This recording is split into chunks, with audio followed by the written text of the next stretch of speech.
hablar de la conferencia magistral de clausura de esta jornada, que es el doctor Juan Antonio García Mato, doctor licenciado en Derecho por la Universidad de Oviedo, catedrático de Filosofía del Derecho en la Universidad de León, investigador principal de distintos proyectos de investigación de carácter internacional. Tiene una prolífica obra científica, desde sus clásicas monografías sobre la teoría de la tópica jurídica o Hans Kelsen y la norma fundamental, hasta múltiples escritos en materia de argumentación jurídica e interpretación, de construcción del derecho de familia, responsabilidad civil desde el punto de vista de las bases teóricas y del derecho de daños.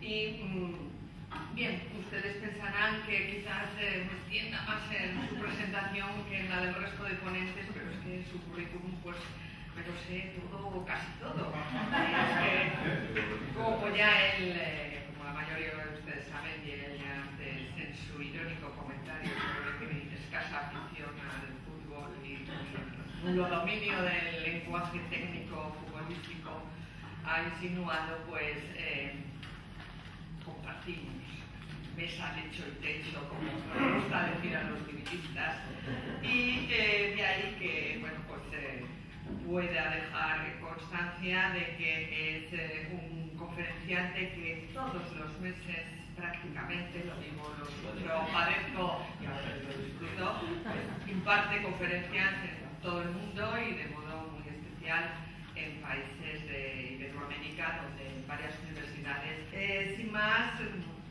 querido Toño, el profesor García Mato tiene la palabra para pronunciar su conferencia sobre argumentación y... Muchas gracias, mi amor. Nunca había comenzado una exposición declarándole mi amor a quien me presentaba.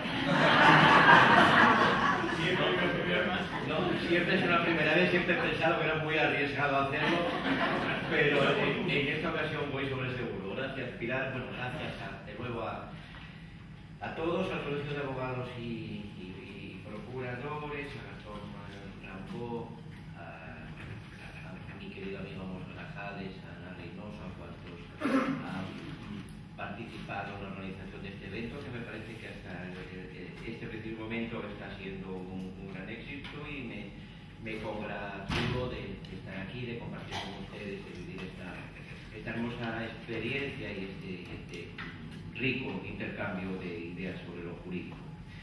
Bien, había estado pensando qué título poner a esto que me he inventado para ahora, y tengo varios que les someto a su escrutinio, a su opinión. No trataré de convencerles porque en realidad me da igual lo que piensen, pero el título que más me gusta a mí es este: Fenómenos paranormales en la jurisprudencia actual. Otro posible título que tiene que ser más largo sería: ¿cómo puede un buen abogado beneficiarse del quilombo jurídico en que vivimos? O ¿cómo puede un buen abogado sacarle partido al constitucionalismo actual y a sus incongruencias? Mi pretensión es hacer de esta charla, de esta pequeña conferencia, algo bien práctico, tomando en consideración que mayoritariamente este público que nos honra con su presencia y nos acoge es un público formado por abogados o por prácticos del derecho del día a día, también por jueces, magistrados, magistradas, y en consecuencia quiero quitar el lastre teórico a mi intervención y dar unos consejos que pudieran parecer incluso un poco cínicos. Cómo sobrevivir en medio del desconcierto que vemos y que aquí se ha ido expresando también, el desconcierto que nos supone la jurisprudencia actual, que obra al hilo de las nuevas modas teóricas, de nuevas presiones doctrinales, supuestamente nuevas maneras de entender el derecho. Bueno, yo soy un gran escéptico sobre casi todo, lo cual lleva a algunos, aunque eso no tiene ninguna importancia, a tildarme de conservador. No me considero un conservador en absoluto, sino que más bien pienso que el viejo lenguaje de las derechas ha sido suplantado por las que así mismo se llaman izquierdas hoy. Yo me eduqué en un modo de pensar el derecho en el cual el enemigo era el justnaturalismo, y el justnaturalismo era lo propio de los ultraconservadores que, descreídos de la ley, desconfiando siempre de la democracia, apelaban a supremos valores morales supuestamente grabados en la naturaleza humana. Eso es lo que nos cuenta el justnaturalismo. Pues bien, hoy ese mismo discurso, antaño tildado de conservador, es enarbolado por los que se dicen liberadores, progresistas e izquierdistas, que nos hacen ver que la ley solo diga prima facie, en principio, que lo de la ley es un suponer, un quizá, pero que lo importante es que todos seamos felices bajo el imperio de la justicia, de modo que el juez ya no es un aplicador responsable de normas que el legislador democrático le prescribe, sino que alguien que caso por caso, imaginándose no en ejercicio de autoridad, sino como miembro de una comunidad ideal de dialogantes, caso por caso tiene que buscar para cada asunto que resuelve la solución más justa y que dé satisfacción a todos. Y como es imposible dar gusto a todo el mundo, y más en el derecho a todas las partes, todo esto, en mi opinión desconfiada de que en el fondo un servidor se sigue considerando un poquito izquierdista, todo esto es un gran artificio para conseguir que a la hora de la verdad los poderosos ganan siempre, porque hemos llegado a un modelo de Estado constitucional, democrático y social en el cual los más débiles han encontrado al fin, y en esto hemos llegado al fin de la historia, parecía, han encontrado protección, han encontrado derechos, han encontrado salvaguardas, la ha encontrado el trabajador, la ha encontrado la mujer, la ha encontrado el niño, la ha encontrado el que tiene una discapacidad física, etc. Bueno, pareciera que hemos llegado a un tiempo de dicha y de relativa superación de la injusticia, y que eso ha sido gracias al esfuerzo de grupos sociales que no se conformaron con los viejos esquemas jerárquicos y que consiguieron constituciones escritas que contienen garantías escritas y que dicen que la única fuente legítima del derecho es la ley democráticamente aprobada. Y frente a esto, la doctrina actual nos dice, no, ¿sabe qué? Todo eso es en principio, porque luego hay que ponderar y ver qué es lo que da la satisfacción a principios explícitos y a principios implícitos, lo que conviene más al individuo y al interés general, lo que hace más feliz tanto al demandante como al demandado.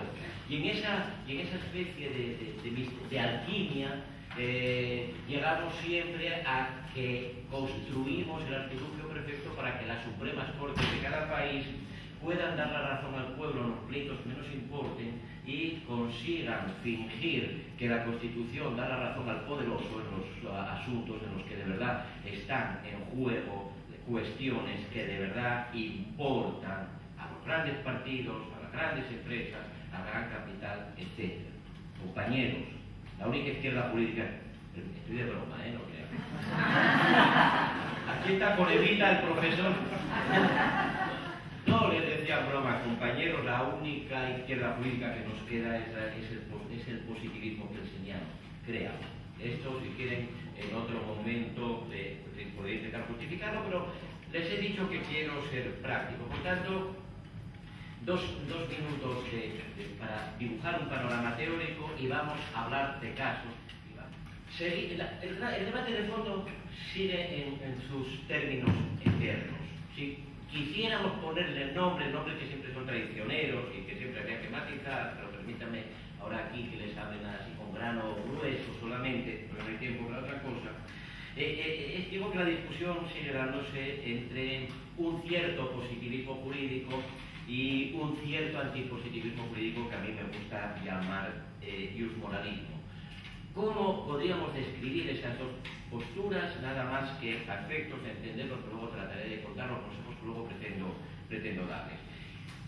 Hay una teoría jurídica positivista que nos viene a decir que la materia prima del derecho se encuentra el primer componente, el básico, se encuentra en ciertos enunciados normativos que se contienen en lo que algún colega, da igual la tecnología, llama cuerpos jurídicos, es decir, en ciertos documentos a los que la comunidad reconoce como expresivos en sus contenidos de una especial legitimidad y de una especial autoridad. Esto es, para el positivista el derecho es, en su núcleo primero y para empezar, aquello que leemos en la Constitución, aquello que leemos en el Código Civil, aquello que leemos en el Código Penal, etcétera, etcétera, etcétera, y aquello que leemos en el último reglamento de parques de Neuquén, si es que hay una norma administrativa con ese contenido. Y entonces, para el positivista, resulta que esos enunciados, dotados de autoridad y expresivos de ciertos acuerdos sociales básicos, cuando vivimos en democracia, resulta que esa materia prima es porosa, es dúctil, como dice con otra intención algún famoso autor, es maleable. Ese derecho no se parece a la roca, ese derecho se parece a la plastilina, no sé si le dicen igual a lo que utilizan los niños. Y entonces, cuando uno le da un trozo de plastilina roja, el color, el tamaño, la textura, limita lo que uno con eso puede configurar o esculpir. Pero hay un margen de libertad para, dentro de esas limitaciones, decidir si con uno eso hace un cochecito o una casita. La teoría positivista del siglo XX, digamos que de Kelsen para acá, nos ha dicho que el derecho es eso, es autoridad, es vinculación al juez, a cargo de unas normas que sin embargo dejan al juez grandes márgenes de maniobra, porque hay que interpretarlas, porque a veces se contradicen, porque hay lagunas, es decir, no cubren todo el espectro de casos a resolver, etc. Y entonces decimos que hay palabras claves como son interpretación y como son discreción, que diría con todo el criterio el profesor Gómez, o que son discrecionalidad. Esto es, el juez tiene siempre un margen de discrecionalidad, de opción prudencial a la hora de valorar las pruebas, por ejemplo, no sé yo, cuando son dudosas, y al tiempo de interpretar las normas y de con ellas calificar esos hechos, cuando esas normas admiten, para el caso, varias interpretaciones posibles que llevan a consecuencias jurídicas distintas. Es increíble que en el siglo XXI un ponente como yo se atreva a exponer ante ustedes algo tan obvio, que algo en lo que deberíamos estar de acuerdo todos en la ABC, que desde el primer trimestre o semestre en la Facultad de Derecho debería quedarnos a todos claro, pero no está claro. Porque frente a esa visión, que es la que estoy seguro ustedes, abogados y jueces en su grandísima mayoría comparten en la práctica, estamos sometidos a una tremenda presión de movimientos que se dicen pospositivistas y que lo que nos cuentan es que todo eso, todo ese andamiaje de la Constitución, la ley, los reglamentos, que se legitima además porque derivan del ejercicio de los derechos, las libertades y los derechos políticos de la ciudadanía, que todo ese andamiaje es una especie de consejo bien intencionado, que a los ciudadanos y en especial a los jueces les vincula solo en principio o prima facie, conociéndolo como queramos. Si ustedes quieren, cuando leen doctrina de teoría general del derecho, identificar pronto a un moralista, a un antipositivista, miren con qué frecuencia dice prima facie o en principio. Cuando empieza con esa letanía, bueno, o con la legítima utilización de esas expresiones, significa que le están metiendo, que es alguien que tiene la intención como de introducirle a la rigidez relativa, he dicho porosa, de la ley, un pequeño ácido que la vaya disolviendo.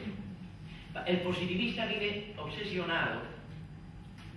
Permítame que les recuerde quiénes son esos autores en los que trato de legitimarme: Kelsen, Hart, Bobbio, Ferraioli, los cuatro jinetes del apocalipsis positivista. Bueno, el positivista vive obsesionado con la seguridad jurídica. En el contexto siempre, y esto lean a Ferraioli, que nadie lo ha explicado con más claridad, en el contexto siempre de la ley democráticamente legitimada. El positivista les va a llamar a las armas en cuanto vivamos en una dictadura, no se preocupen, simplemente miren la historia argentina y repasen cuántos sus naturalistas o cuántos ellos positivistas hicieron algún intento de resistirse a las dictaduras que ustedes aquí han padecido, y después de que le han hecho el cómputo hablamos. Pero digo que el positivista vive un tanto obsesionado con la vinculación del juez a la ley, con que el ciudadano sepa qué atenerse, con que el derecho sirva un poquito al menos para que las decisiones de los jueces sean previsibles, sean calculables de antemano, para, como hablábamos hace un rato allá en la entrada, el abogado pueda con alguna fiabilidad decirle a su cliente si vamos adelante con recursos, no vamos adelante con la demanda, porque mire, esto es lo que dice la ley, esto es lo que dice la jurisprudencia, y la probabilidad de que son de ganar o son de perder, y en consecuencia yo no quiero callarle a ustedes. En un contexto de derecho completamente líquido, evanescente, gaseoso incluso, el abogado lo que tiene que decirle a su cliente es: probemos 50%, juguemos a blancas o rojas, y tratemos de argumentar en claves de poca cita de la ley quizá, y mucha apelación a esos grandes términos que antes oíamos en misa y ahora oímos en las Santas Cortes, ¿no? Solo falta santidad, pero ahí todo el tiempo está justicia, bien, bondad, solidaridad, paz, etcétera, etcétera. Bueno, esas son las grandes antítesis. ¿Qué modelo de derecho tenemos o queremos? Un modelo de derecho que tenga su base en la ley, reconociendo su porosidad y consecuencia, cuánto de poder y por tanto de responsabilidad tiene el juez que la aplica, o un modelo de derecho que entienda que todo ese esquema de normas válidas, formalmente válidas, solo son una especie de indicadores que no pretenden más que ayudarnos a llegar a lo que de verdad importa, que es la solución única, correcta para cada caso, en función de las peculiaridades de cada caso. ¿Queremos un derecho de legalidad o queremos un derecho de equidad? Eso sería, en términos clásicos, la cuestión. El autor que más ha influido, y muy en particular en Latinoamérica, en pro de este nuevo derecho, de este renacer del diosmoralismo, ha sido el gran Robert Alexis, un gran autor. La discrepancia merece la pena con los grandes autores. Bueno, solamente para que se entienda lo que luego voy a contar. Robert Alexis dice que todas las normas que hay en un sistema jurídico, aunque él está pensando sobre todo en las que llaman normas fundamentales, las normas que consagran derechos fundamentales de las constituciones, dice Robert Alexis, todas las normas que usted pueda encontrar en un sistema jurídico son o reglas o principios. Las reglas se aplican sí o no, son mandatos taxativos que se obedecen o no se obedecen, mientras que los principios son mandatos de optimización. Dice, los principios nos dicen que algo, cierto bien, cierto valor, porque detrás de los principios están siempre valores que son valores morales, que cierto valor debe realizarse caso a caso en la mayor medida posible en cada caso. Y entonces la dinámica práctica del derecho, construyendo Alexis, sería esta. Puede haber conflictos entre principios que se resuelven ponderando, puede haber conflictos entre reglas que se resuelven sacando a una, diciendo esta no vale, y puede haber conflictos entre reglas y principios que se resuelven ponderando de un modo especial, es decir, mirando el peso que tiene ese principio en este caso, no se preocupen que ahora ponemos ejemplo, mirando el peso que tiene este principio en este caso, otra que tiene la regla, pero el peso de la regla no es el peso de la regla en sí, sino del principio que le subyace más el principio democrático que la legitima. Insisto en que ahora pronto vamos a los ejemplos, pero dense cuenta de una cosa, con lo que pretendo acabar. Si todas las normas son reglas o principios, y tanto se pueden ponderar principios contra principios como principios contra reglas, quiere decirse que todas las normas son derrotables por algún principio. Es decir, que aunque a usted le diga la ley que usted tiene un derecho perentorio a X, hay que entender siempre ese derecho como usted tiene un derecho a X, a no ser que en su caso concurra un principio que pese más y que le quite a usted el derecho, ese derecho en nombre de otro valor o de otro principio. Luego, todo el derecho es relativo y todos nuestros derechos son relativos, porque no tenemos un derecho antes de empezar el pleito, solo tenemos un derecho cuando terminó el pleito. El juez en su sentencia dijo que sí lo teníamos, porque el juez también puede en su sentencia decir que ese derecho que sin excepción ninguna la ley o la Constitución nos dan, el juez puede decir que ese derecho en concreto perdió la partida, perdió el pesaje, compitiendo con un principio constitucional que además ni siquiera necesita ser un principio constitucional expreso, puede ser un principio constitucional implícito, porque los principios constitucionales son infinitos. Entonces, esa es otra manera de ver la diferencia entre el constitucionalismo positivista y el constitucionalismo antipositivista. Para el constitucionalismo positivista, los principios constitucionales son los que la Constitución enuncia y luego habrá que discutir qué valor práctico tienen, o los que lógicamente se infieren, pongan entre comillas lógica, a partir de lo que la Constitución enuncia. Para el constitucionalismo antipositivista, los principios constitucionales son los que están escritos en la Constitución y otros que no están pero que deberían. Porque la verdadera Constitución es una Constitución moral. Porque lo que niega el iusmoralismo actual, y por eso a mí me gusta llamarlo así, es la separación conceptual entre derecho y moral. Derecho y moral no son dos sistemas normativos distintos, por las influencias materiales que entre ellos puede haber, sino que derecho y moral forman parte del mismo conjunto, son subsistemas de un suprasistema que llamamos derecho, pero que tienen su cúspide, otra vez la pirámide. También para los moralistas, el sistema jurídico tiene su base las leyes, lo que dicen los códigos, lo que dice la Constitución, pero tienen su cima, tienen su cúspide, los supremos valores de la moral verdadera. Algo que, por otro lado, no podemos en democracia y en nuestra Constitución admitir que exista, porque es inconstitucional. Cada uno puede creer que su moral es la verdadera, y a lo mejor haberla hayla. Y se puede ser objetivista moral y positivista, pero lo que no podemos admitir es que la Constitución, la Constitución del Argentino de España, esté comprometida estructuralmente con una única opción de vida de los ciudadanos, con una única moral. Caben en la Constitución, con el mismo derecho, el que cree que el aborto es un crimen y el que cree que el aborto es un derecho básico de la mujer. Caben los dos. Y lo que yo piense sobre el asunto, o lo que piense usted, a efectos constitucionales no importa nada, porque la Constitución lo único que hace es habilitar el pluralismo y los derechos de cada uno para manifestar su preferencia y para que concurramos juntos y en armonía y de la mano a las urnas para ver quién tiene la mayoría hoy y quién sabe cuánto le va a durar esa mayoría. Bueno, ese es el panorama, con dos vicios. Tendemos a caricaturizarlos, a lo mejor yo lo he hecho ya ahora mismo. Hay dos extremos viciosos. Está el hiperformalismo decimonónico del paleopositivismo, es decir, esa idea de que el derecho se aplica solo, y el juez es un puro intermediario, que solo hay que subsumir, que usted presenta el hecho a la norma y se acoplan, y yo, oiga, está copulando el hecho y la norma. Dice, mire lo que está saliendo, ya salió el fallo. Ya salió de resultas de ese acoplamiento natural. Bueno, nunca nadie, ningún positivista del siglo XX dijo que eso era así, dijeron lo contrario. Un signo de identidad del positivismo, esos autores que les mencioné, no de un positivismo que yo me estoy inventando, es que hay discreción o discrecionalidad porque los hechos son dudosos y las normas son oscuras. Pero una cosa es que una norma sea oscura y otra cosa es que de una norma podamos sacar cualquier contenido al grito, digamos en nuestro país, de anchas Castilla y tonto el último. Entonces, ese es un vicio. Y el otro vicio está en el casuismo, en esa disolución del derecho, de decir, la ley no importa, lo que cuenta es que demos con la única solución moralmente correcta para cada caso.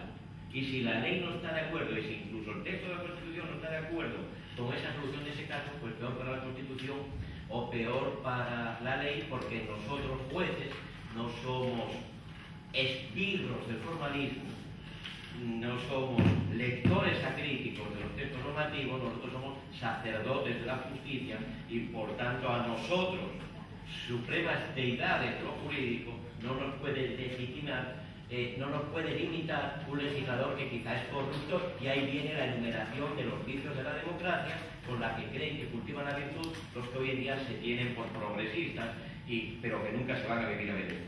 Entonces,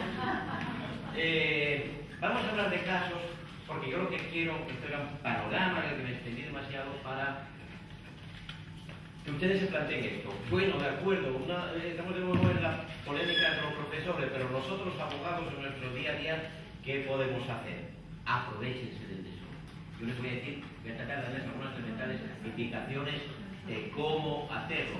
Benefíciense de la contradicción en la que vive el juez actual.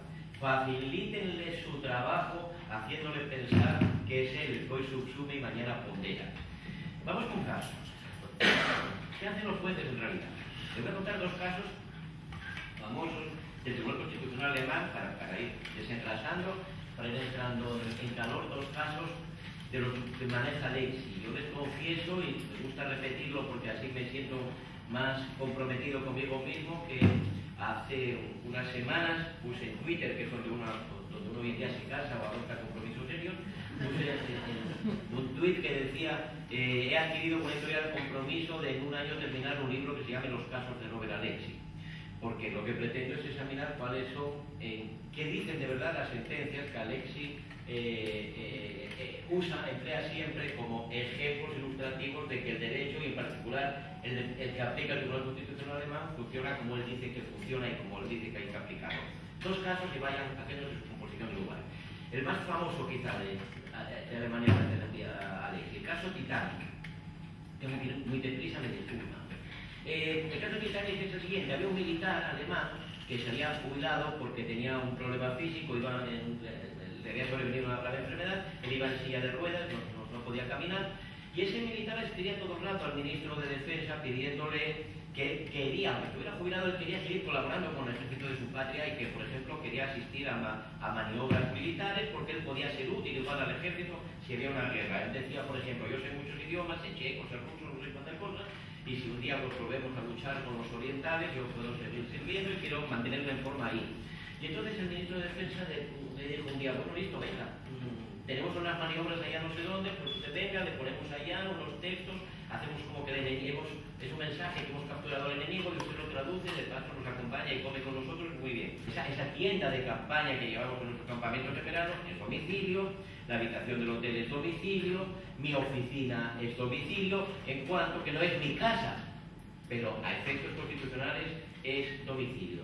¿Qué hizo el Tribunal Constitucional español? Interpretó así, hizo una interpretación extensa de domicilio y declaró inconstitucional aquella norma que permitía los registros en las habitaciones de hotel. Pero ese mismo Tribunal Constitucional español, en cierto número de sentencias, tampoco es que sean radicales en esto, ha dicho que cuando estén en juego principios, derechos fundamentales, hay que ponderar y hay que decidir en función del peso relativo que en el caso tenga cada uno de los principios o derechos en juego. Y ustedes dirán, ¿cómo vamos a ponderar aquí? Que aquí viene el primer punto. ¿Cómo vamos a ponderar aquí si solo ha salido a reducir un derecho? Solo ha salido a reducir un derecho, ese derecho a la prioridad del domicilio, que el Constitucional dice que es una secuela o consecuencia de un derecho más amplio, que es el derecho a la intimidad. Bueno, de acuerdo, pero solo hay uno. Pues si son dos, juegan en el mismo equipo. No, usted no ponderó porque no quiso. ¿Sabe por qué no ponderó el Tribunal Constitucional? Porque no le hacía falta. ¿Sabe por qué no le hacía falta? Porque era muy fácil justificar, motivar, argumentar un razonamiento puramente interpretativo, que además resulta que extendía el derecho fundamental y que se legitimaba muy bien así. ¿Podrían haber ponderado sí o no? Primero, no se olvide, Alexis dice que siempre que salen principios hay que ponderar, pero vemos los tribunales de cualquier país que una vez se ponderan y otras no. Entonces, ¿en qué quedamos? ¿Cuántos métodos tenemos recomendables? ¿Uno o dos? Tenemos dos y de hecho tenemos que aprovecharlos. Ustedes, tienen que aprovechar ustedes los abogados. ¿Cómo podría haber ponderado en el caso? Podría haber ponderado de un modo muy sencillo, así. Piensen, busquen un principio constitucional, a ser posible expreso, pero si no invéntese uno implícito, busquen un principio constitucional que pueda servir para justificar esa extensión, para declarar como compatible con la Constitución, esa extensión de los poderes de la policía consistente en que puedan, sin autorización, entrar en las habitaciones de sus hoteles, a hacer registro. Busquen uno, lo hay. A mí se me ocurre uno muy fácil, porque ya lo traían pensado. Pero no tarde tanto en encontrarlo, creo, estoy en lo cierto. Artículo 17 de la Constitución Española: todos tienen derecho a la libertad y a la seguridad. Cuanto más poder damos a la policía, más aumentamos nuestra seguridad. Partiendo siempre que es una policía de un Estado de derecho, una policía profesional, no corrupta, competente, etc. Bueno, quítele poder a la policía para que no le pueda estar parando a usted por la calle y decir abra los brazos o que llevan en el auto, etc. Pero no hicieron eso, el tribunal hizo un razonamiento interpretativo sustantivo. ¿Por qué? Porque no le hace falta ponderar. ¿Por qué? Porque para defender soluciones sería muy mejor razonar en términos de interpretamos así generosamente el derecho a la inviolabilidad del domicilio. Luego, ¿qué tenemos ahí? Tenemos una elección de método que hacen los tribunales y de la cual los abogados en estos tiempos, y más allá de otras críticas que hago otra teoría, en estos tiempos deben aprovechar. Mi consejo sería, cuando la letra de la Constitución o de la ley a usted le favorezca, o cuando hay una interpretación razonable que favorezca a su cliente, facilite usted a juez la subsunción. Dele buenas razones interpretativas. Ayúdele a quedar contento explicando que, hombre, que ya que la Constitución lo dice, vamos a entenderlo de la mejor manera y que hay que complicarse trayendo más principios que a lo mejor lo único que hacen es dañar este derecho. Facilítele la subsunción. ¿Qué pasa si a usted le conviene que el juez falle en contra del contenido más o menos claro de la ley o la Constitución, o en discordancia con la interpretación de ese concreto precepto que a lo mejor le parece más razonable? Facilítele la ponderación. Facilítele la ponderación, es decir, hágale ver que sí, que está muy bien la inviolabilidad del domicilio, que es importantísimo. Las 3 páginas en lenguaje claro, mostrándole qué importante es el derecho. Y luego el pero, como en casa, cuando uno se va a divorciar. Sabes cuánto te quiero, sabes que mi vida sin ti va a ser complicada, pero, bueno, pues lo mismo, muestre qué importancia tiene la inviolabilidad del domicilio y luego diga, pero no podemos perder de vista que la Constitución no son normas aisladas y desconectadas, sino que son conjuntos de normas que se articulan congruentemente en base a unos valores que son comunes y que a todas las iluminan en virtud del Australus Virtum que dicen los alemanes, en virtud del efecto de radiación. E indique, por tanto, que bien está que todos tengamos la máxima intimidad posible, pero que si limitamos tanto a la policía, acabaremos todos siendo robados en la intimidad. ¿Qué les estoy mostrando?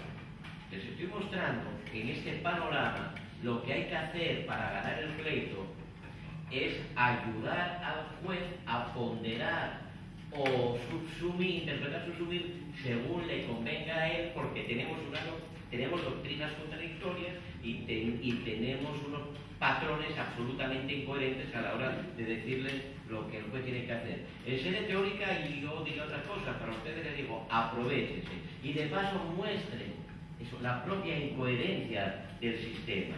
Aprovéchense de que los jueces una vez ponderan y otras veces no, en casos que son básicamente iguales. Bueno, pues hagan que ponderen o no, según que les convenza, según lo que les convenga a ustedes, y eso en buena medida va a depender de su habilidad como argumentadores. ¿Cuál caso quieren que les cuente? ¿Quieren que les cuente el de Garzón? Sí, les cuento porque tengo que saltarme alguno. Voy a contar un caso de Garzón porque yo sé que es importante Garzón para los argentinos porque estuvo a punto de emparentar allá en el Calafate. Durante un tiempo los españoles nos hicimos una ilusión. Garzonitos naciendo allá abajo. Pero no llegó la separación o lo que tuviera que llegar a donde sea.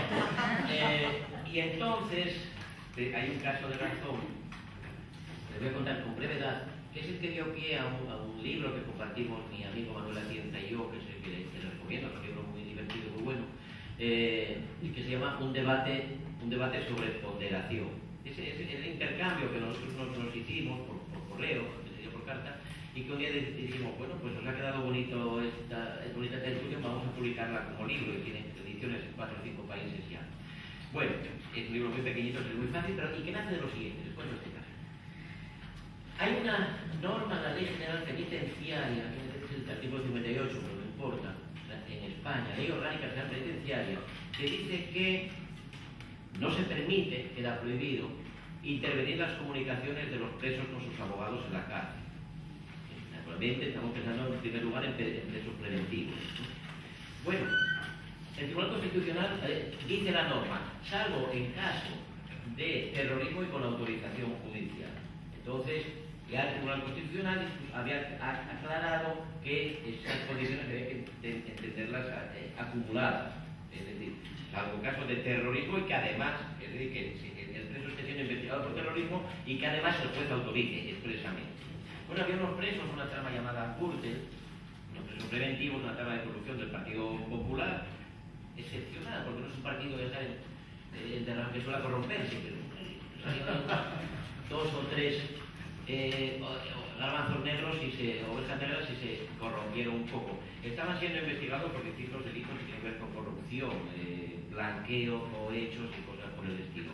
Bien, y entonces Garzón, en su papel de juez de instrucción de la Audiencia Nacional, que era el tribunal, tenía competencia para ese caso concreto, Garzón firma un documento, y no me acuerdo si eso era un auto que no importa, ordenando a la policía que coloque micrófonos en los lugares, en las salas donde estos presos se reunían con los abogados cuando ellos se reunían con sus abogados.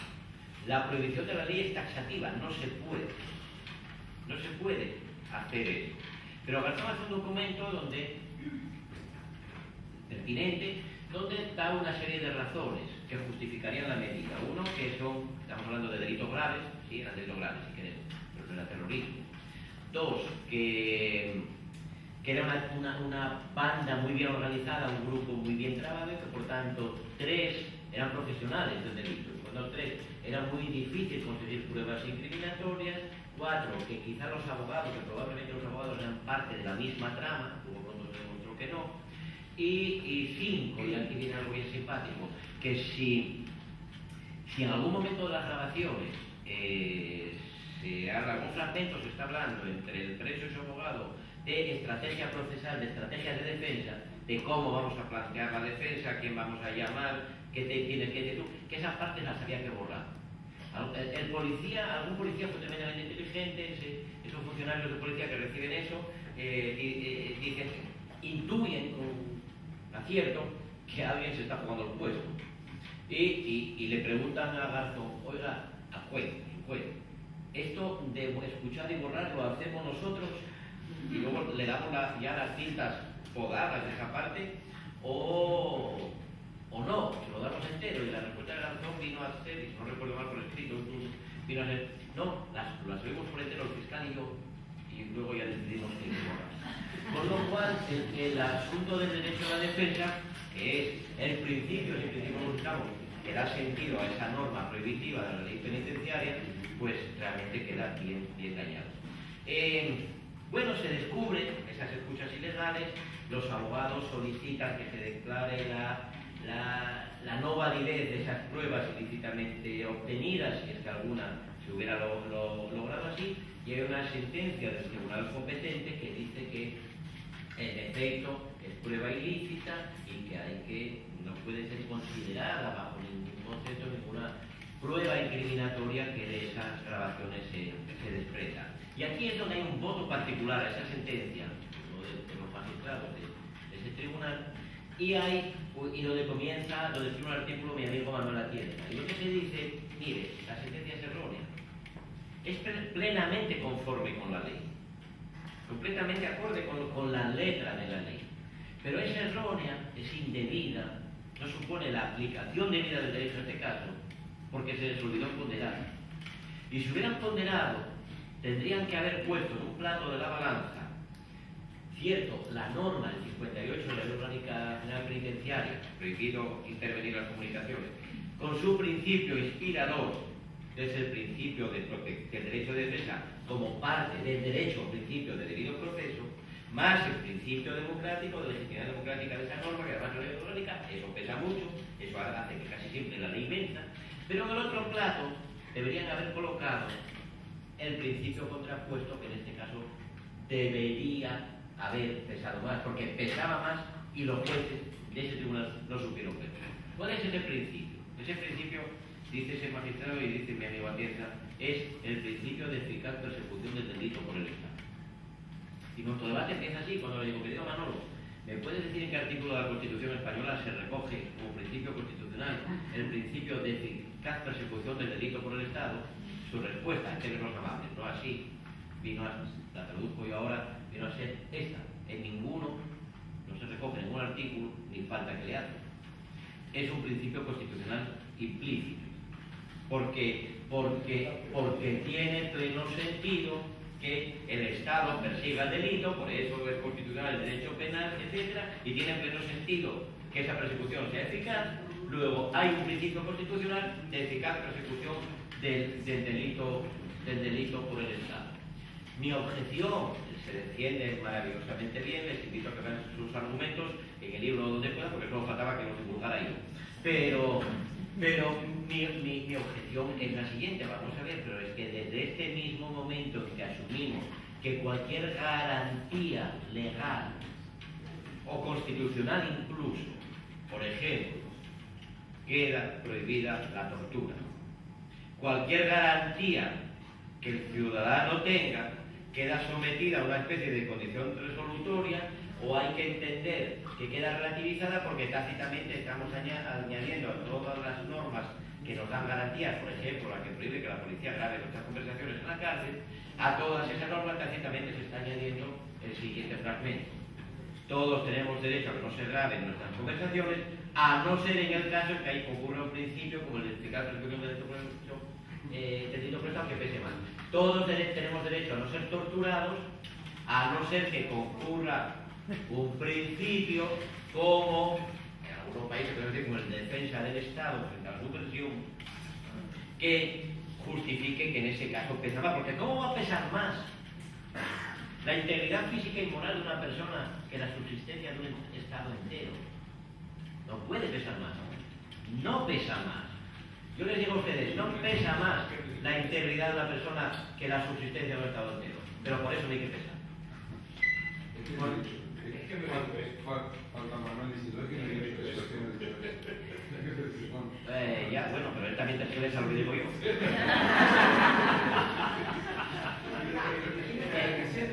No es búsqueda de eficacia. No, espérense. Tengo que decir dos cosas más y el tiempo vuela. Hablamos, pero la cuestión es, y he llegado a la caricatura, claro, cuando yo pongo la tortura, Manuel siempre se refiere a aquellos que son manolistas,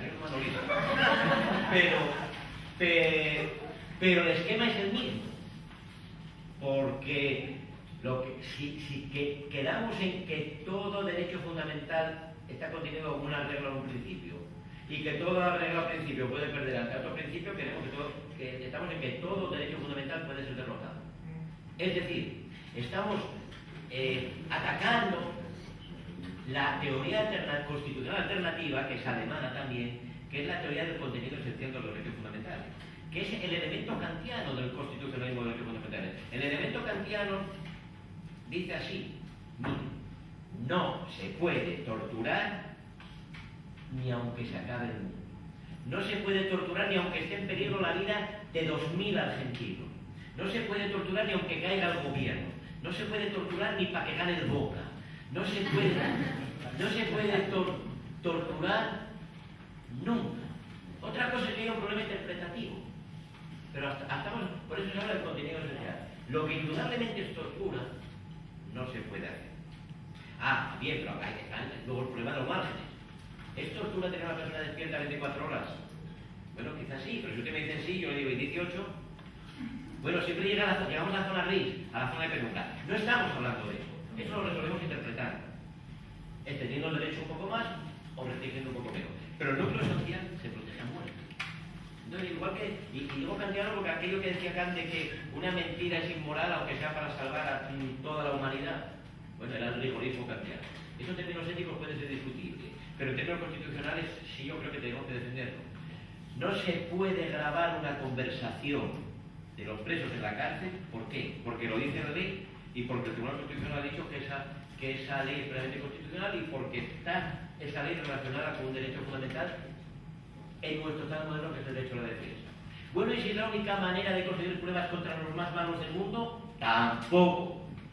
Entonces, esto, la réplica sería, ven, formalistas, son formalistas, cogen la ley y se agarran. No, hermano, no es amor a la ley, es amor a las garantías de nuestros derechos que en la ley se contiene. Mire, amigo, yo es moralista, relativice usted la ley tributaria y admita que cuando Hacienda le reclama el triple de lo que le toca pagar, es en nombre del principio constitucional de justicia distributiva, porque sabemos que usted tiene más plata de la que anda enseñando, y entonces, si vamos a ponderar siempre, y si por caso, no me invoque usted la legalidad contra Hacienda, porque yo, contra el frío formalismo de su objeción a pagar más, solamente porque la ley dice que le toca pagar menos, yo le digo que vivimos en un estado social que tiene un principio redistributivo y una progresividad de los impuestos, y le saco 47 principios constitucionales ahora mismo. Y el formalista va a ser usted, porque lo que no se puede es estar en la procesión y replicando que tenemos en España. Ser formalista cuando a usted le conviene y ponderador cuando le beneficia, porque entonces jugamos a ganar siempre. Pero la conclusión, el consejo para ustedes, abogados. Bueno, si ustedes son los abogados de la parte que ha sido del sujeto, del ciudadano que ha sido grabado en la cárcel, hagan un razonamiento interpretativo subjuntivo. Es decir, no se les ocurre con la tienda, vayan conmigo ahí. Pero si hubiera otra parte, si ustedes son los abogados de Garzón, luego Garzón fue penalmente juzgado por este caso de prevaricación, y es el caso que le llevó a la separación de la carrera judicial por 11 años, ¿no? Bien, pero si ustedes son los defensores de Garzón o de otra parte, si la hubiera, o del Estado en este caso, entonces digan que ¿cómo en el siglo XXI vamos a ser formalistas y pensar que no son derrotables todas las normas desde los principios que las inspiran y que dan su congruencia de conjunto al sistema constitucional? Y pregúntele a ese juez mirando los ojos, ¿o usted no ha leído a Dworkin, señoría? Así pues, hagan uso de lo uno o de lo otro en función de lo que mejor les vaya. Me tomo 5 minutos y ahora les voy a mostrar dónde está el verdadero problema que deberíamos ponernos de acuerdo los teóricos. De paso les doy algún consejo práctico a ustedes también. ¿Significa esto que que les habla sea de un rigorismo positivista extremo y que piense que jamás puede ser excepcionada la letra de la ley en un caso? No. El problema está donde ponemos los límites. No es lo mismo un besito que yacer. Entonces es una cuestión de límites. El iusmoralismo actual, paradójicamente, tomó de Carlos Alchurrón, el gran teórico argentino, la idea de derrotabilidad de las normas, que le vino como anillo al dedo. Y el iusmoralismo actual dice que todas las normas son derrotables. Esto, que una norma sea derrotable por otra que una norma positiva sea derrotable por otra norma positiva, no significa nada. La norma que penaliza el homicidio es derrotable por la norma que estipula eximentes como legítima defensa general. No es esa la cuestión. La cuestión es que una norma puede ser derrotada por otras normas que no están expresas. Si hay más cláusulas de excepción que las que el propio legislador ha recogido. ¿Qué razones? Una vez que queda acreditado que se cumple el tipo del homicidio y que sean todos los elementos objetivos y subjetivos del tipo penal homicidio, la cuestión es, bueno, ¿y qué razones hay para no condenar al homicida? Y uno dice, bueno, espere, para no condenarlo la pena máxima. Espera, ahora tenemos que repasar si ocurre alguna eximente, o sea, atenuante, para lo mejor hay agravantes, hay que subir. Pero no, insisto, no hablamos de eso, sino, ¿hay alguna razón más no tasada? No, que no estén en esa lista, y que podamos traer hoy para condenarlo, para absolverlo, quién sabe si mañana para condenarlo, aunque el delito nunca hace exactamente la ley. ¿Se han parado a pensar alguna vez, y algún otro alemán ya lo ha propuesto, eso no es una locura mía, ¿se han parado a pensar alguna vez lo que supondría que el derecho penal saltáramos a la ponderación? Es la última barrera. Es la última línea, la línea Maginot de la actual discusión teórica está en el derecho penal. Han conquistado ya todo lo demás. Los nuevos sacerdotes de la justicia, los alexianos, han conquistado ya el derecho de familia, el derecho de obligaciones. ¿Qué era una resistencia numantina a algunos jueces penales? Que se han creído el cuento del principio de legalidad estricta. Pero están a punto de caer. Las defensas se están derrumbando y nadie acude en su auxilio para que no los llamen formalistas, positivistas, decimonónicos y paletos, que diríamos eso. Entonces,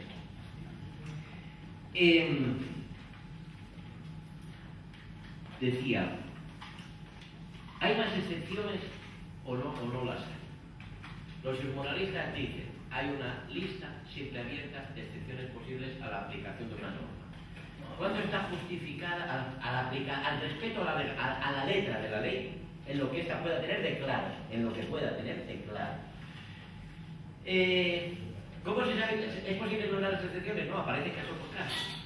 ¿Cuál es el criterio? El criterio es que cuando la aplicación de la consecuencia jurídica tasada en la norma, estemos en lo penal o estemos en lo jurídico, donde queramos, lleve a una solución manifiestamente injusta, abiertamente inmoral, no hay que aplicar la norma sino la moral, porque estamos negando la separación entre moral y derecho. ¿Qué dice esto el positivista? Como modestamente un servidor. Pues hay que ver dónde ponemos los límites. Y ahora les planteo 2 o 3 casos muy rápidamente.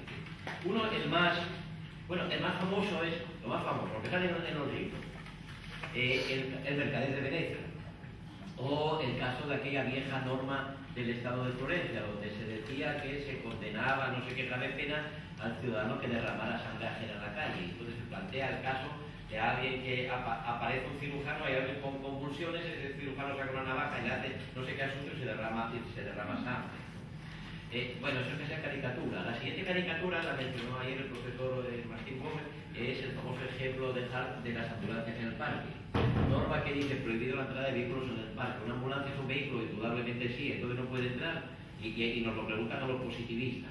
Y los que tengan un problema, claro que sí. Ahora un caso real que ocurrió en España hace unos años. El caso que se conoce como el caso Noara, lo puede encontrar en la literatura. El caso Noara es lo siguiente: la ley 30 de 1979 sobre extracción y trasplante de órganos prohíbe la donación de órganos por menores de edad. Bueno, el espíritu está claro, un espíritu protector, y creo que no discreparíamos. ¿Cuándo se plantea el problema tremendo? El caso trágico que decía mi amigo Manuel Atienza. El caso trágico es este. Hay una niña que necesita urgentísimamente el trasplante de algunas células de hígado. No se ignora absolutamente los detalles médicos, no se habla de eso. Síganme, confíen en mí. Y si hierro, pues si no era de hígado y era de páncreas, pues vale igual. Necesita trasplante de unas células de hígado. Es urgente. No hay ningún hígado compatible salvo uno, el de su mamá. Su mamá tiene 16 años. Es menor. Entonces, se puede trasplantar, se puede sacar ese trocito de hígado, solamente sacar las células y hacer el trasplante o no. Si nos ponemos hiperlegalistas, la respuesta es no. Pero habrá argumentos que nos permitan decir que sí se puede sin abrir completamente las compuertas a viva la justicia del caso concreto y relativicemos para siempre la ley. Ese es el gran reto. Le pongo otro ejemplo. Un ejemplo, hace muchos años encontré en un libro austriaco de teoría del derecho, que quedó para siempre, que me parece muy bueno. Hay espacios en las entradas de los garajes, espero que la terminología española y argentina coincida, si no me dicen y tratamos de hablar. En los espacios de los garajes, donde se sale, las rampas, hay unas señales que marcan lo que en España se llama un vado, es decir, un espacio en el cual no se puede aparcar. Entre acá y acá, que aquí está la entrada a ese garaje de esa casa, no se puede aparcar y entonces se sanciona el aparcamiento ahí. Bueno, entonces donde hay un auto ahí aparcado, viene el guardia de la ciudad y le pone su multita. Donde hay un auto aparcado y viene un guardia y pone su multita y el señor le dice, bueno, usted no me diga que me está multando, no se puede. No era el primo del gobernador. Era el dueño del garaje de una vivienda unifamiliar donde solo entraba, en un garaje donde solo entraba un auto que era el suyo. Ese señor, en lugar de meter el auto a su garaje, lo dejó en su entrada. Y el guardia dice, oiga, yo qué sé si es suyo o no. Dice, ya, pero no vamos a caer en el absurdo de que usted me multe a mí por impedirme el paso a mí mismo a mi garaje. ¿Multamos o no multamos? Bueno, lo que dicen los buenos libros de metodología sobre esto es que estamos en el ejemplo ideal para explicar lo que es la reducción teleológica. Y ya que hablamos de argumentación, y tenemos que seguir hablando de argumentación, como siempre hace, digamos, mucha falta que bajemos de la teoría general ultra necesaria a el estudio concreto de distintos argumentos. Este es uno que está poco analizado, pero que es bien sencillo. Un argumento de reducción teleológica lo que nos viene a decir es lo siguiente: no podemos lanzar en un caso la aplicación de la norma contra el fin que da sentido a la norma, provocando consecuencias absurdas contrarias al fin mismo de la norma. Si el fin de la norma es de la norma que castiga a los que aparcan en la sentada de los garajes es permitir el paso de los usuarios de los garajes, usted no puede llevar tan lejos la norma como para castigar a alguien por obstaculizarse el paso a sí mismo. Estamos haciendo un argumento que está emparentado con un argumento de reducción al absurdo. Los argumentos de reducción al absurdo son primos hermanos de los argumentos de reducción teleológica. ¿Qué estamos haciendo? Una lectura de la norma no ciega, no acrítica, no estúpida, según la cual integramos, a la hora de dar sentido a las palabras de la norma, integramos la finalidad razonable o más o menos indiscutida. Cuanto más discutida la finalidad, peor no va a funcionar el argumento. Integramos la finalidad de la norma como parte del sentido de la norma, y a partir de ahí estamos diciendo que excepciones sí, pero solo en aquellos casos en los cuales la aplicación literal de la norma lleve a consecuencias opuestas al fin de esa norma, no al fin de la justicia, la beatitud, la santidad, la felicidad, no, al fin de esa norma. A lo mejor se puede en el caso Noara intentar algo así. Yo creo que esa es la salida, y es el caso. Tenemos que trabajar siempre con los casos que más nos incomoden, porque hacemos teoría, que es muy fácil barrer para casa y traer los casos fáciles. Yo creo que tenemos que preguntarnos cuál es la finalidad de la norma que prohíbe las donaciones de órganos por menores, y esa finalidad es una finalidad de proteger la vida del menor. Pero cuando eso llega tan lejos, como cuando usted le dice a Noara, que era el nombre de la mamá, que para proteger su vida y hasta su integridad moral ella no puede salvar la vida de su hija, usted está haciendo de esa norma un absurdo. Pero está jugando con los elementos de la misma norma. No está ponderando principios, no está yéndose a la verdad moral, está extrayendo del precepto mismo su razón de ser. Se está resolviendo ya la a la hora que ahora mismo acabo.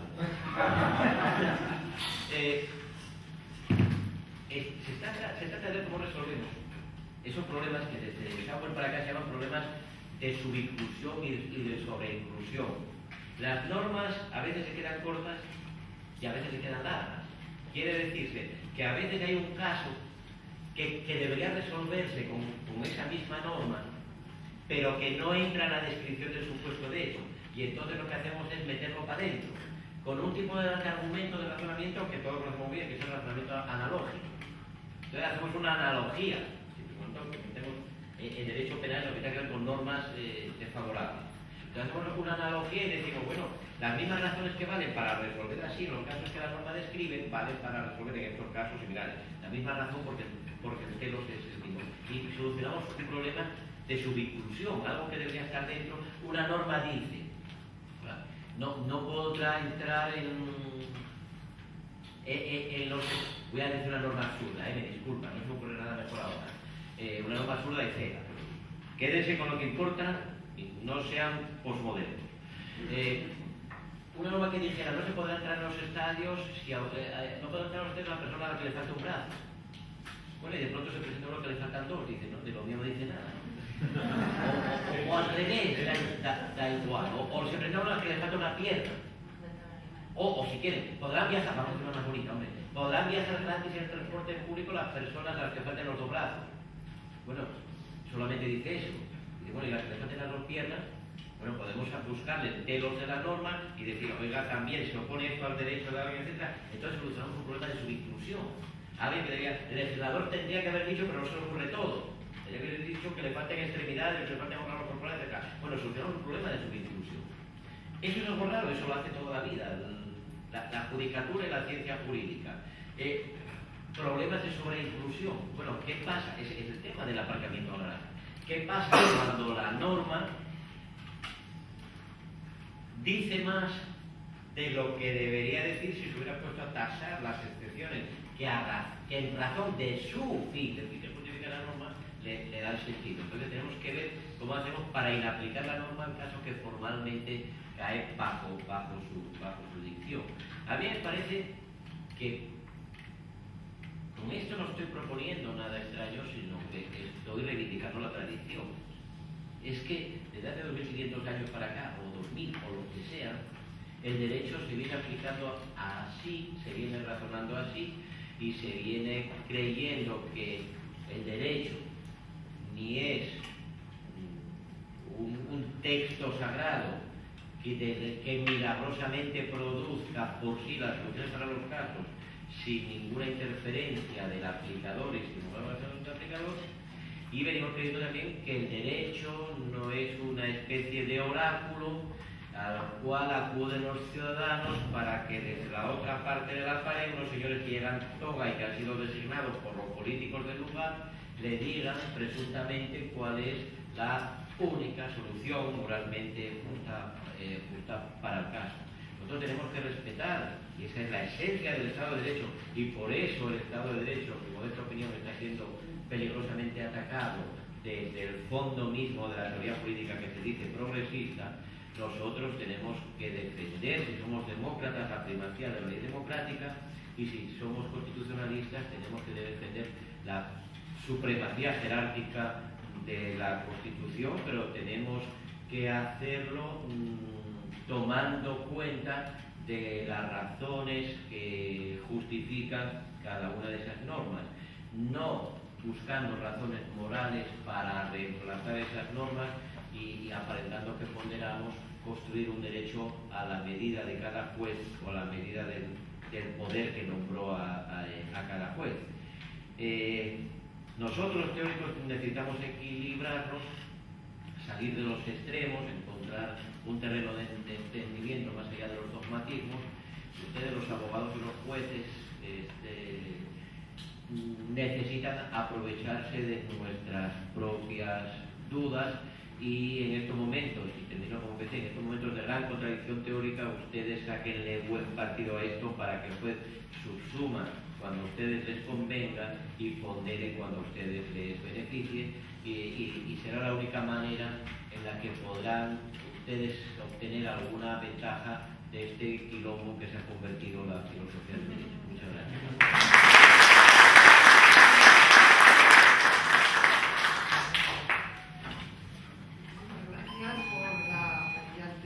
Conferencia siempre provocadora, provocativa, y comenzamos el turno de intervenciones. Bueno, voy a dejar pasar porque es una acotación que no tiene nada que ver con la exposición y nos vamos a ir muy bien. Gracias.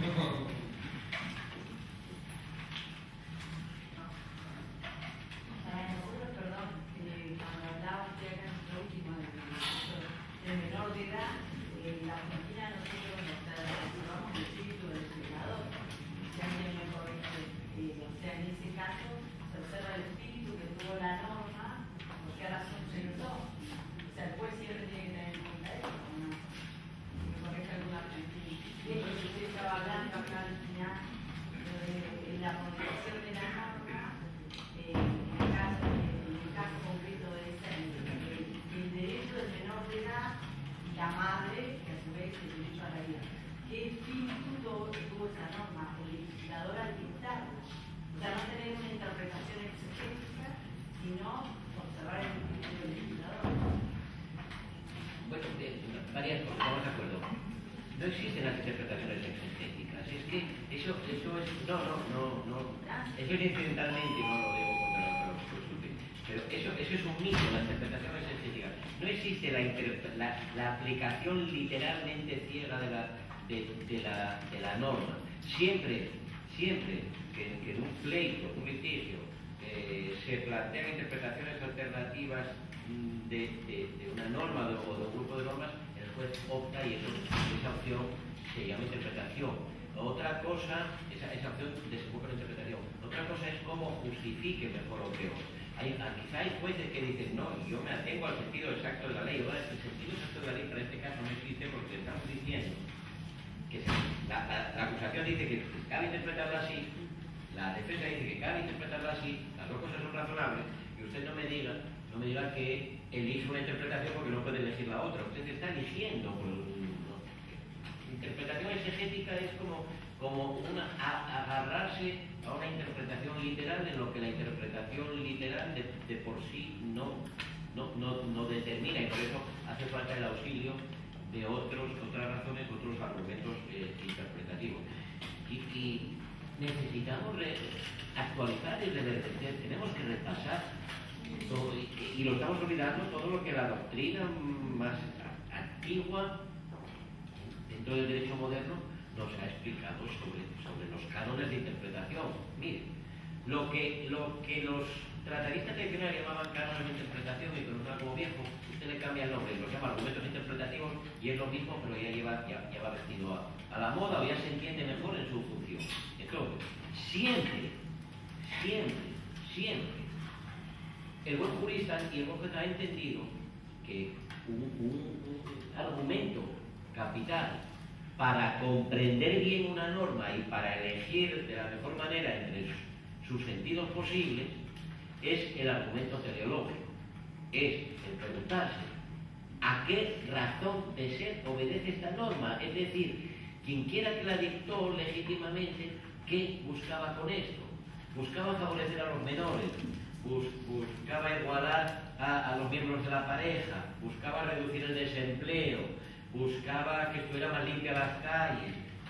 ¿Cuál es la razón de ser? Entonces, eso se ha llamado de muchas maneras. Se ha llamado espíritu del legislador. Bueno, esa quizás buscando ese lenguaje más claro, y hay que buscarlo, como se nos dijo aquí antes muy bien, pues quizá es mejor decir que estamos buscando el objetivo, la razón de ser de la norma. Lo que pasa que en todo esto también, vuelvo a decir que el estudio de mucha sabiduría acumulada ya en nuestra ciencia, y todo el mundo sabe que el argumento teleológico se desdobla a un argumento teleológico objetivo o un argumento teleológico subjetivo. Podemos preguntarnos qué buscaba el legislador, cuál era su finalidad, o podemos preguntarnos, a día de hoy, y puesto que tenemos y rige válidamente una norma que dice X, dado los objetivos que esta sociedad hoy comparte y los fines que más allá de ciertas disensiones hoy podemos querer para una norma así, pues integremos el sentido, no según el legislador, sino de manera que esa norma sirva de la mejor manera cuando el artículo del Código Civil español dice aquello, que no dice estos términos, lo simplifico, de que no vale, no tendrán validez, no dice así, los contratos contrarios a la moral del orden público, bueno, tenemos que preguntarnos qué es moral y qué es inmoral en un contrato. Y las teorías teleológico-subjetivas son conservadoras. Si le llevamos al constitucionalismo, es el originalismo norteamericano que dice, no, la Constitución hay que tenerla exactamente como la pensaron los padres fundadores y sus redactores, los que tengan 100 años, y ya que no nos guste, la cambiamos, pero mientras tengamos, tenemos que ser fieles a eso. Si aplicamos el Código Civil español de la misma manera, resulta que tenemos que considerar inmorales los mismos contratos que habría considerado inmorales el legislador decimonónico, pero que hoy no son inmorales para nadie. Es decir, que el contrato que hace el modisto de un señor o señora para desfilar por una pasarela pública en ropa interior es moral o es inmoral. Hoy a nadie se le ocurre decir que es inmoral. Hace 100 no sé cuántos años todo el mundo habría dicho, oiga, el mejor ejemplo de contrato que no puede ser. Pero bueno, actualizamos el sentido de la norma mediante la interpretación y la atención al fin es un elemento crucial. Es muy bonito, no quiero perder mucho tiempo ahora, pero es muy bonita la historia, por ejemplo, de esta alternativa en teorías subjetivas y objetivas de interpretación, porque por ejemplo en Alemania hasta el año 33 iba ganando la teoría subjetiva de interpretación, es decir, la que dice el primer elemento que debe considerar el juez a la hora de completar el sentido de la norma es la voluntad del legislador. Pero después del 45 eso cayó en crisis. ¿Por qué? Porque ustedes saben que gran parte del derecho que se legisló, una parte del derecho que se legisló bajo el dictado de Hitler y los nazis no fue derogado. Porque los tipos eran técnicamente muy buenos, aunque fueran moralmente deplorables. Entonces, por ejemplo, mucho derecho mercantil, mucho derecho comercial se mantuvo vigente. Y la pregunta que le hicieron al juez de inmediato es, ¿lo interpretamos según lo que estaba buscando el autor de la norma que era nazi? Y dice, no. Hay que adaptar el sentido de esta norma, que en sus términos nada tiene de incompatible con el nuevo Estado constitucional, hay que adaptarlo si quieren, a los valores morales. El problema, Otra manera de lo mismo. El problema está en lo que significa el sentido literal. Eso es. Los positivistas dicen, hay que argumentar entre las interpretaciones posibles, pero cuando usted se salta la letra de la ley, claro, en un caso de reducción al absurdo, usted está cambiando el derecho que hay y que tiene legitimidad por un derecho que usted, señor juez, crea, al servicio de su ideología, al servicio de su moral, al servicio de su religión o al servicio del gobernador de la provincia. Esto es lo que decimos los positivistas, pero, y además decimos, y dentro de lo compatible con el tenor literal, ya hay para pasar un buen rato argumentando, valorando, ponderando, si queremos decirlo así, etc. Pero vean, también otras constataciones al cabo. Comparen la importancia que tiene la interpretación de la teoría jurídica positivista y la que tiene en el mundo de los alexianos. Cuanto más neoconstitucionalista sea usted, menos tiempo le dedica a teorizar una interpretación, porque al fin y al cabo no tiene ya tanta importancia para ese grupo lo que la norma pueda querer decir para el caso, dado que lo que cuenta no es lo que la norma diga o calla, lo que cuenta es lo que la justicia manda.